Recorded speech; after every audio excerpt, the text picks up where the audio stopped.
الحمد لله نحمده ونستعينه ونستغفره ونؤمن به ونتوكل عليه ونعوذ بالله من شرور أنفسنا ومن سيئات أعمالنا من يهده الله فلا مضل له ومن يضلل فلا هادي له ونشهد أن لا إله إلا الله وحده لا شريك له ونشهد أن سيدنا ونبينا مولانا محمد عبده ورسوله وصلى الله تعالى عليه وعلى آله وأصحابه وأزواجه وذرياته وسلم تسليما كثيرا كثيرا أما بعد فأعوذ بالله من الشيطان الرجيم بسم الله الرحمن الرحيم يا أيها الذين آمنوا قوا أنفسكم وأهليكم نارا صدق الله العظيم قال النبي صلى الله عليه وسلم القبر روضة من رياض الجنة أو حفرة من حفرة النار أو كما قال عليه الصلاة والسلام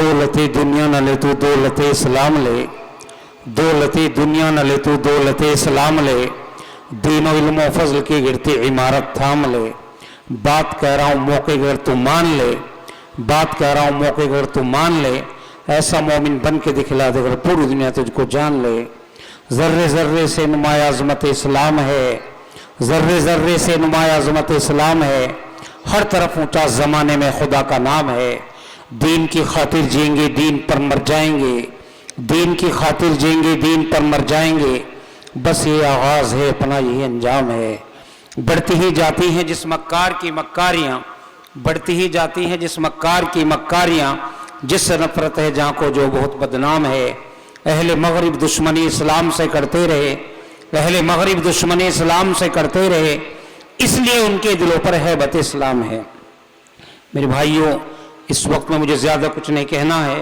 کیونکہ اس وقت تقریباً 11:15 بج چکے ہیں اور جلسہ اپنے آخری مراحل سے گزر رہا ہے اور مجھے خوشی دیکھ کر مفتی امجد صاحب جو ہمارے دوست ہوتے ہیں سکندرآباد والے اضلاع میرٹھ ہی کے رہنے والے ہیں رچھوتی گاؤں کے ان کے چھوٹے بھائی مولانا شیر علی خان جو بجھیڑے میں مدرسہ چلا رہے ہیں اور مدرسے کی نظامت جلسے کی نظامت بڑے اچھے انداز میں لے کر چل رہے ہیں شعراء بھی تشریف فرما ہیں اور ابھی قاری ریحان صاحب فیصل میٹھی صاحب تمام لوگ اسٹیج پر موجود ہیں اللہ سب کی آمد کو قبول فرمائے مفتی مستقیم صاحب جو ہاپوڑ سے تشریف لائے اصلاحی خطاب کی آپ کے سامنے اللہ عمل کی توفیق عنایت فرمائے بھئی تھوڑا بھی سو عمل کی نیت سے سو فائدہ ہوگا جن حضرات پر ٹوپی ہے سر پر ٹوپی رکھ لو اچھا لگے گا آج مجمع کم نظر آ رہا ہے بھئی یہاں 10 سال سے جلسوں میں آ رہا ہوں جب سے اس مدرسے کی بنیاد رکھی گئی شروع سے ہی ہمارے قاری عرفان صاحب حاجی ذکا اللہ صاحب یہ سب لوگ آتے جاتے رہے کیلی میں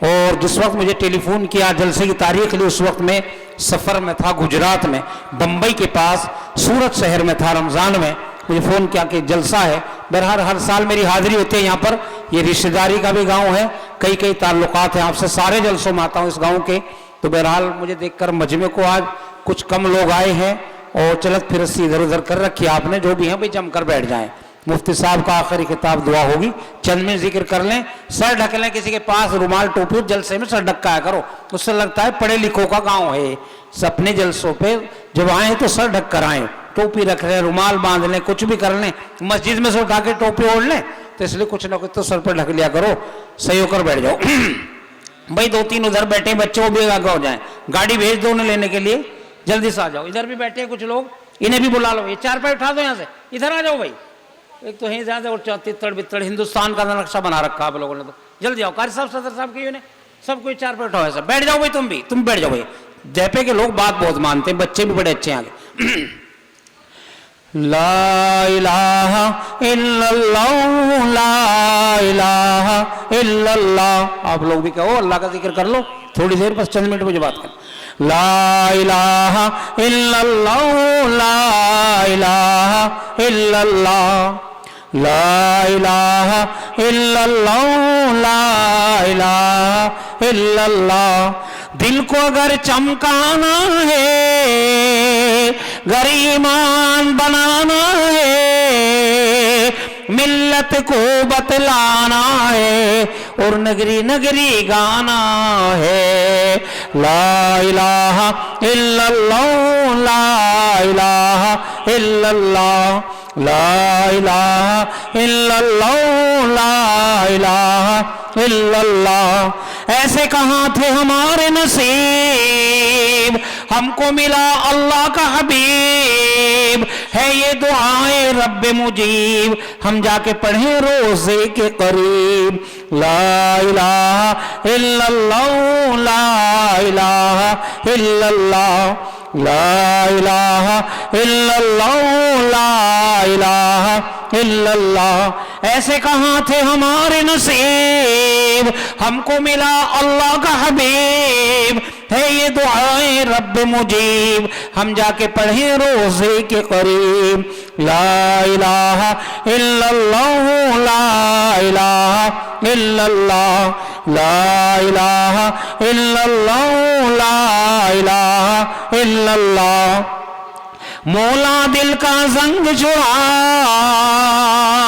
دل کو کر دے آئینہ، جس میں چمکے یہ کلمہ، لا الہ الا اللہ، لا الہ الا اللہ، لا الہ الا اللہ۔ مولا دل کا زنگ چھڑا، دل کو کر دے آئینہ، جس میں چمکے یہ کلمہ، لا الہ الا اللہ، لا الہ الا اللہ، لا الہ الا اللہ، محمد الرسول اللہ صلی اللہ علیہ وسلم۔ میرے بھائیو، ہر چیز اللہ کا ذکر کرتی ہے۔ کلام پاک میں اللہ تبارک و تعالیٰ نے فرمایا وَلَذِكْرُ اللَّهِ اکبر، اللہ کا ذکر سب سے بڑی چیز ہے۔ جس وقت حضرت یونس علیہ السلام کو مچھلی نے نگل لیا اور مچھلی لے کر سمندر کی تہ میں پہنچی، آپ کے کانوں میں ایک آواز آئی، آپ نے دربار الہی میں عرض کیا یا الہی کس چیز کی آواز ہے؟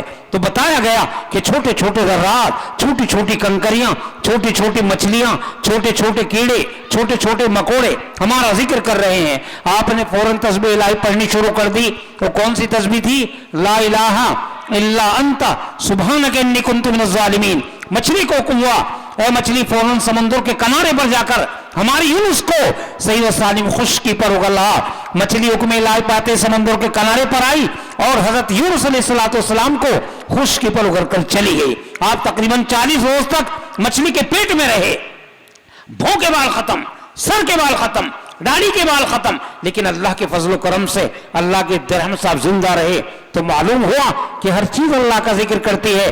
شاعر نے کیا خوب کہا ہے، مچھلیاں پانی میں ذرے خاک میں برگو شجر، مچھلیاں پانی میں ذرے خاک میں برگو شجر، ہر نیک مومن کو دعائیں دیتے ہیں شام و سحر۔ یہ درخت، یہ پتے، یہ پتھر، یہ ذرات، یہ تمام کی تمام چیزیں نیک لوگوں کی دعائیں خیر کرتی ہیں۔ آپ جلسہ سن رہے ہیں، یہ تمام چیزیں نیک لوگوں کے لیے دعائیں کر رہی ہیں۔ آپ سفر کر رہے ہیں، یہ تمام چیزیں نیک لوگوں کے لیے دعائیں کر رہی ہیں۔ آپ آرام کر رہے ہیں، سو رہے ہیں، یہ تمام چیزیں نیک لوگوں کے لیے دعائیں کر رہی ہیں۔ آپ کھانا کھا رہے ہیں، یہ تمام چیزیں نیک لوگ دعائیں کر رہے ہیں۔ تو اللہ کا ذکر کتنی بڑی چیز ہے میرے بھائیو۔ حضرت تھانوی رحمت اللہ علیہ کون نہیں جانتا، ساری دنیا جانتی ہے۔ آپ تھانہ بھون کے اندر پیدا ہوئے، آپ نے تقریباً 1400 کتابیں لکھی۔ غور سے سننے کی بات ہے، 1400 کتابیں لکھی، 900 کتابیں آپ کی زندگی میں شائع ہوئی۔ آپ کے خلفاء مریدین نے مل کر، تمام نے مل کر 2700 کتابیں لکھی۔ جس وقت آپ دارالعلوم دیوبند میں زیر تعلیم تھے، جس وقت دیوبند میں پڑھ رہے تھے، ایک مسئلہ زیر بحث آیا۔ تمام ساتھیوں نے کہا استاد محترم سے آپ کو معلوم کرنا ہے۔ کون ہے استاد محترم؟ غور سے سننے کی بات، دارالعلوم دیوبند کے سب سے پہلے شاگرد شیخ الہند حضرت مولانا محمود الحسن صاحب دیوبندی آپ کے استاد محترم ہیں۔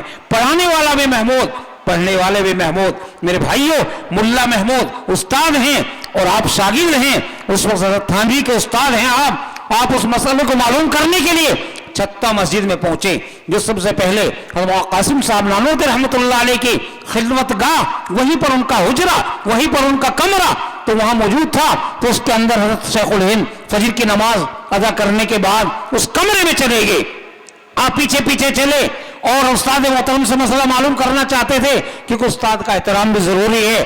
استاد محترم اندر چلے گئے، سردی کا زمانہ،